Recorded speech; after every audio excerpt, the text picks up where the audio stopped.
असताना लोकशाहीमध्ये ते देखील काम करणं आपण सगळं काम करत असतात.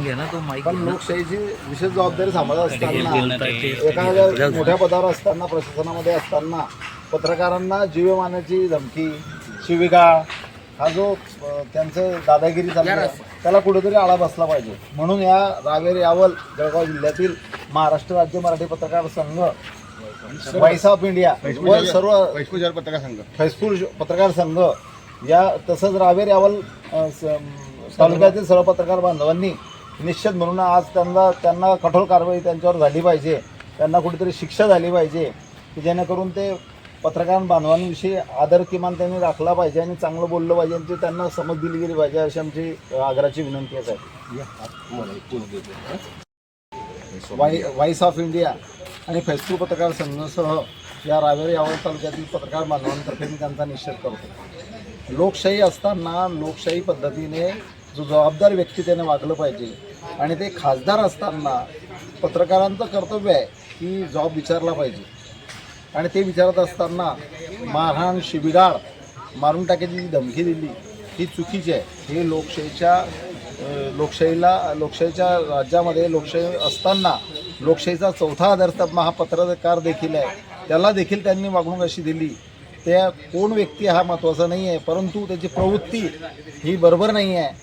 प्रशासनाने त्यांच्यावर कारवाई केली पाहिजे, त्यांना शिक्षा दिली पाहिजे अशी मागणी आमची रावेर यावल तालुक्यातील पत्रकार बांधवांतर्फे आणि पत्रकार संघांतर्फे आम्ही मागणी करतो आहे.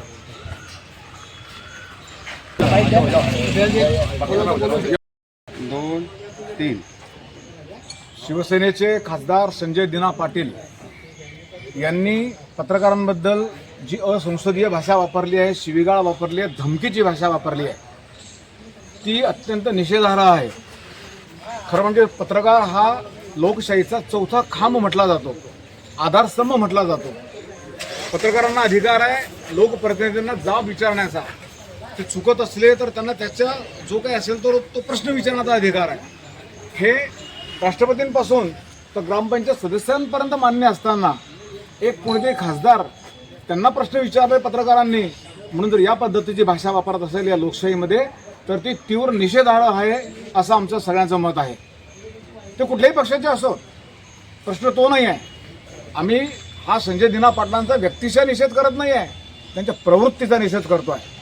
पत्रकारांबद्दल त्यांना जे असं वाटतं की आपण यांना धमक्या देऊन घाबरून जातील पत्रकार, तसं होणार नाही.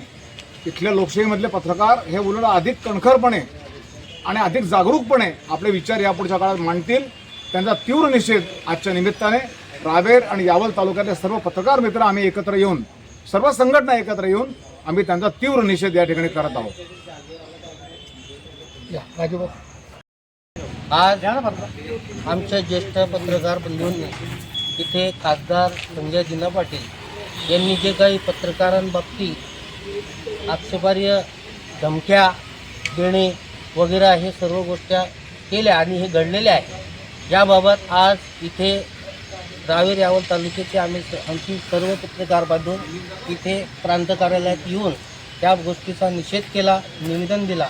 मात्र नुकतेच पत्रकार हा लोकशाहीचा चौथा स्तंभ आहे असे महाराष्ट्र राज्याचे मुख्यमंत्री श्री देवेंद्रजी फडणवीस यांनी सांगून पत्रकारांना कोणी धमक्या दिल्या तर त्यांना तुरुंगात टाकण्यात येईल असा त्यांनी सांगितला असता ह्याच न्याय त्या खासदार संजय दिना पाटील या बाबतीत शासनाने घ्यावा अशी आमची पत्रकार बांधवांची मागणी आहे. आणि पत्रकारांना ग्रामीण भागापासून तर वरपर्यंत कुठेही कोणी अशा प्रकारच्या धमक्या दिल्या वृत्त संकलन करताना किंवा काही केला तर आम्ही सर्व महाराष्ट्राचे पत्रकार त्याच्या बाजूला भक्कमपणे उभे राहून त्याच्या विरोधात पत्रकार कायदा संघ जे कायदा निर्माण केलेला आहे राज्याने त्याच्या अनुसार कारवाई करण्याची मागणी करून त्यांच्यावर गुन्हे दाखल करण्याशिवाय स्वस्थ बसणार नाही.